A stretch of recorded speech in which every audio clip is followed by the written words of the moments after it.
নমস্কার। Hello and welcome to my official YouTube channel. বেশ কয়েকদিন ইউটিউবে চ্যানেলে এই চ্যানেলে ভিডিও আসেনি।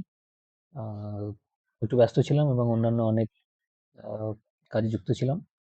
তো যেহেতু রিসেন্টলি ক্লার্কশিপ ২০২৪ এক্সামটি হয়ে গেছে, তো সেই বিষয়ে অনেকেই আমার আমার কাছে ইনবক্সে মেসেজ এসছে যে কাট অফ কেমন হতে পারে বা এরকম যাবতীয় প্রশ্ন। তো আমি ভাবছিলাম একটা ভিডিও বানাবো, একটা ডেডিকেটেড ভিডিও বানাবো। শুধুমাত্র ক্লার্কশিপ কাট অফের উপরে প্রিলিমসে এবং সেভ স্কোর কেমন কি স্কোর করলে অ্যাটলিস্ট তুমি নেক্সট মেন্সের জন্য তৈরি প্রিপারেশন শুরু করতে পারবে। তো দেখো, বিষয়টা হচ্ছে যে কোনো এক্সামের কাট অফ মেনলি ডিপেন্ড করে কিছু বিষয়ের উপরে। প্রথমত ডিপেন্ড করে হচ্ছে ভ্যাকান্সি। তো যতদূর সম্ভব ভ্যাকান্সি ৫,০০০ প্রথমে মোটামুটি বলা হয়েছিল। পরবর্তী ক্ষেত্রে শোনা যাচ্ছে যে ভ্যাকান্সিটা বাড়লে বাড়তে পারে এবং সেটা ৮,০০০ পর্যন্ত যেতে পারে। তাহলে ৫,০০০ ভ্যাকান্সিতে যা কাট অফ যাওয়ার কথা, ৮,০০০ ভ্যাকান্সিতে নিশ্চয়ই কাট অফটা একটু কম যাবেই, এটাই স্বাভাবিক। আর কিসে ডিপেন্ড করে? পরীক্ষার কোয়েশ্চেন পেপারের লেভেল। যদি আমরা প্রিভিয়াস ইয়ার অর্থাৎ ২০১৯-এর সঙ্গে কম্পেয়ার করি, তাহলে আমরা দেখতে পাবো যে এই বছরের প্রশ্নপত্র যথেষ্ট মডারেট হয়েছে। কম্পারেটিভলি অনেক কঠিন হয়েছে। গত বছর যখন আমিও এক্সাম দিয়েছিলাম, তো ইজিলি প্রত্যেকে 80 প্লাস, 83, 85 অনেকেই বলছিল খুব ভালোভাবে অ্যাটেম্প করেছে। এবং যেহেতু পরীক্ষাটা দুটো শিফটে ছিল, এবার পরীক্ষাটা 4টে শিফটে এবং 4টে শিফটে যেহেতু নর্মালাইজেশন হবে না, তো যে কারণে 4টে শিফটে এক্সাম হওয়াতে যে শিফটে একটু কঠিন এক্সাম হয়েছে সেই শিফটের একটু সমস্যা হতেই পারে। এবং এটা পিএসসি সদর্থক উত্তর দিতে পারবে, কারণ নর্মালাইজেশনটা খুব ইম্পর্টেন্ট। যেহেতু অফলাইন এক্সাম, নর্মালাইজেশন হওয়ার চান্সেসটা খুবই কম, নেক্সট টু ইম্পসিবল। তো বিষয়টা হচ্ছে যে এবারের প্রশ্নপত্র যথেষ্ট কঠিন। হ্যাঁ, আমি কিছু সার্ভে দেখেছি, অন্যান্য অনেক সার্ভে আমি অংশগ্রহণ করেছি। তো এটা জাস্ট যেটা আমি বলতে চলেছি বা যেটা দেখাতে চলেছি, সেটা আ মানে এটা কিন্তু আল্টিমেটাম নয় বা এটা কিন্তু আল্টিমেট সত্য নয়। আমি আগে থেকেই বলছি, এটা জাস্ট একটা আমার অ্যাজাম্পশন, আমার ওপিনিয়ন বলতে পারো।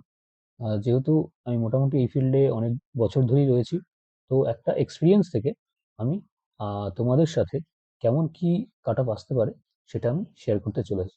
তাহলে মোটামুটি চলো শুরু করা যাক।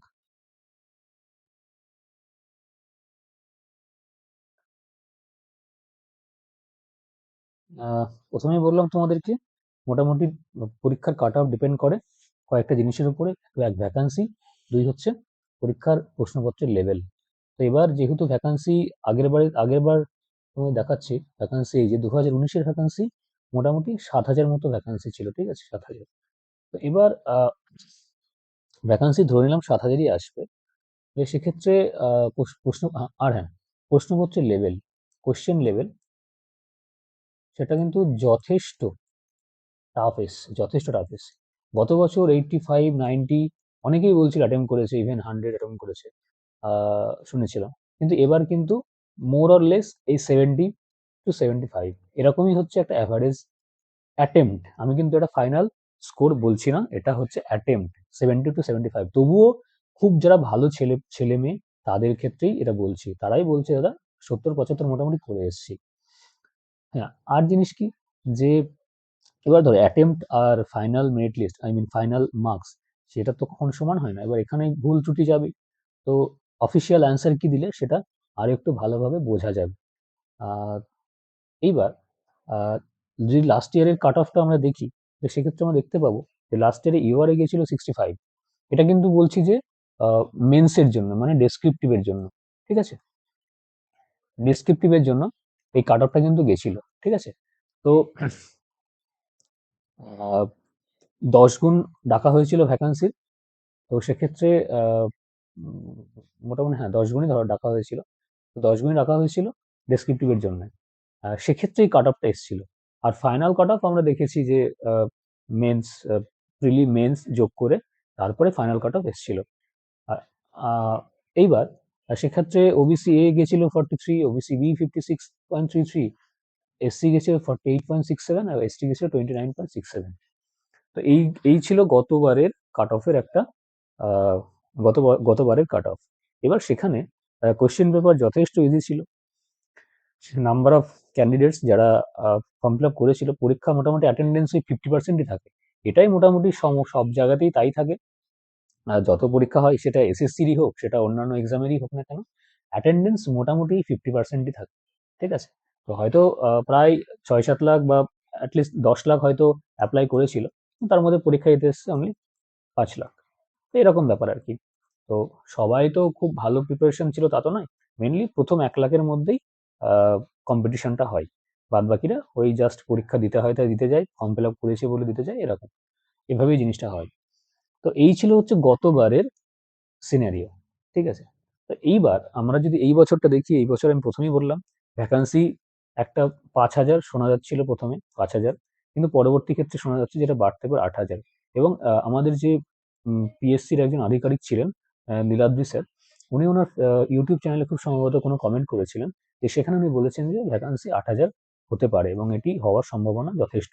তাহলে আমি ভ্যাকান্সি 8,000 ধরেই আমি এগোচ্ছি। ঠিক আছে? এবার যদি ভ্যাকান্সি কোনো ক্রমে কমে যায়, তো সেক্ষেত্রে তোমরা কাট অফটা একটু বাড়িয়ে নিও, এবং সেটা আমি দেখিয়ে দেবো। তো এই হচ্ছে মোটামুটি সিনারিও। এর পরে যেটা কাট অফ হতে পারে, যে ক্লার্কশিপ 2024-এর ভ্যাকান্সি 8,000, আমি এটা ধরে নিয়েছি লাইকলি। ঠিক আছে? এক্সপেক্টেড, প্রত্যাশিত। 8,000ই থাকবে তার কোনো মানে নেই, কিন্তু 8,000 ধরেই আমি এগোচ্ছি, যেহেতু কাট অফটা ডিপেন্ড করে ভ্যাকান্সির উপর। দেখো, কাট অফ আমার মত, এটা শুধুমাত্র কিন্তু আমার মত, আমার অ্যাজাম্পশন, বাট ওপিনিয়ন। ঠিক আছে?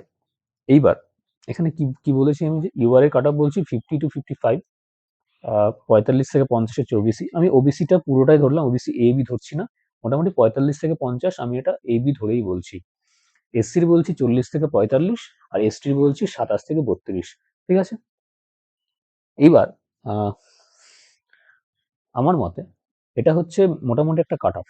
এবার যাদের স্কোর 50+ থাকছে, বা অ্যাটলিস্ট 45+, যাদের স্কোর আসবে, 45+, যাদের স্কোর আসবে অ্যান্সার কি মেলানোর পরে, পিএসসি অ্যান্সার কি পাবলিশ করবে, অফিসিয়াল অ্যান্সার কি বোধহয় মাসখানেকের মধ্যেই পাবলিশ করবে। আহ, তারপরে মেলানোর পরে যাদের 45+ অ্যাটলিস্ট আসছে, আমি তাদেরকে রিকোয়েস্ট করব তারা যেন ডিসক্রিপটিভের জন্য প্রিপারেশন শুরু করে। কেননা ডেসক্রিপটিভ জন্য তারা যথেষ্ট এলিজিবল হতে পারে। যেহেতু 10 গুণ ক্যান্ডিডেট ডাকবে, মানে 8,000 যদি ভ্যাকান্সি থাকে, সেক্ষেত্রে 80,000 কিন্তু মেন্সে ডাক পাবে। তো সেক্ষেত্রে আমি বলবো যে যাদের স্কোর 45+ থাকবে, মানে যাদের 50+, তারা তো মোটামুটি ভেবে নাও যে তারা, তোমরা কোয়ালিফাই করে যাচ্ছ, আমার অন্তত এটাই মনে হয়। আর যাদের 45+ থাকবে, তারাও কিন্তু, তোমরা রেস থেকে কিন্তু দূরে সরে যাওনি, রেস থেকে তোমরা হারিয়ে যাওনি, তোমরাও কিন্তু রেসে আছো। তাই বলবো, যাদের স্কোর জেনারেলি 45+, তারা কিন্তু অবশ্যই অবশ্যই মেন্সের জন্য তাদের আশা কিন্তু থাকবে। আর মোটামুটি এসসির ক্ষেত্রে 40 to 45, মানে গতবার কত ছিল, 48.67 ছিল। এবার মোটামুটি 40 to 45 এরকম আসার সম্ভাবনাই যথেষ্ট। আমরা যদি গত আরো কিছু পরীক্ষা দেখি পিএসসির, তো সেক্ষেত্রে দেখবো পিএসসির কাট অফ, এসটির কাট অফ দিন দিন বাড়ছে। তো মোটামুটি বাড়লেও আমার মতে যে জেনারেল থেকে ইউআর থেকে এসসি অন্তত 10 নম্বর মিনিমাম একটা ডিফারেন্স গ্যাপ থাকবে। আর এসটি 27 থেকে 32। এই হচ্ছে আমার মোটামুটি একটা, আমার নলেজে এটা আমার একটা জাস্ট ওপিনিয়ন। আমার মনে হচ্ছে এরকমই আসতে পারে। আর এই চ্যানেলটা আমি আস্তে আস্তে একটু জিকের দিকে বেশি ফোকাস করব। কারণ আমি জিকেটাই পড়াই, অনলাইনেও পড়াই, অফলাইনে আমার নিজস্ব একটা সেন্টার আছে, একাডেমি আছে, আমি সেখানে পড়াই টুকটাক। আর অনলাইনে আমি মেনলি আপাতত আমি যুক্ত আছি একটি জায়গাতে, এবং সেখানে আমি জিকেই পড়াই মেনলি। জিকেটাই আমার খুব ভালো লাগে। তো আমি চেষ্টা করব এই এই চ্যানেলে আমি আমার জিকে, কারেন্ট অ্যাফেয়ার্স এবং এগুলো নিয়ে আসার। রিসেন্টলি আমি আর একটা কথাও তোমাদেরকে বলতে চাই, যে সেটা হচ্ছে যে রিসেন্টলি আমি পিএসসি ক্লার্কশিপ এক্সাম হওয়ার 4-5 দিন আগে, 2-3 দিন আগে, আমি একটি suggestive question question paper, I mean suggestive বলতে পারো, সাজেশন বলতে পারো, যে একটা পিডিএফ আমি প্রোভাইড করেছিলাম। হ্যাঁ, কিছু আহ, আহ, কি বলবো, আহ, কিছু পয়সার বিনিময়ে। এবং সেখানে আমি দেখিয়েছিলাম, এবং এবং সেখানে যারা যারা সেইটা পড়ে গেছে তারা অনেকেই এসে বলেছে যে দাদা অনেক অনেক কমন পেয়েছি। সিরিয়াসলি আমি পরেও আমি দেখছিলাম। তো হ্যাঁ, সত্যিই কমন পেয়েছে। কারেন্ট অ্যাফেয়ার্স বেশ অনেক কমন ছিল। জিকে তে অনেকগুলো কমন ছিল। তো মোটামুটি অন অ্যান অ্যাভারেজ 40টা কোশ্চেনের মধ্যে 13 থেকে 15টা মতো অন অ্যান অ্যাভারেজ কমন ছিল। কোনো কোনো শিফটে তো 18-19টাও কমন ছিল। তো যাই হোক, আহ, এই হচ্ছে ব্যাপার। আমি কমন দেওয়াতে আমি বিশ্বাসী নই। আমি এটা বিশ্বাস করি শুধুমাত্র কোয়ালিটিতে, অর্থাৎ পড়াশোনা, কনসেপচুয়াল ক্ল্যারিটি, এটাতে আমি বিশ্বাস করি। কনসেপচুয়াল ক্ল্যারিটি, এই কনসেপ্ট, এই এই জিনিসটা থাকলে যে কোনো এক্সাম, আমার মতে যে কোনো এক্সামের জিকে বা জিএস সলভ করা, স্কোর করা খুবই সহজ হয়ে যায়। আমি আবারও বলছি, আমি কমন বা সাজেশন এসব আমি বিশ্বাস করি না।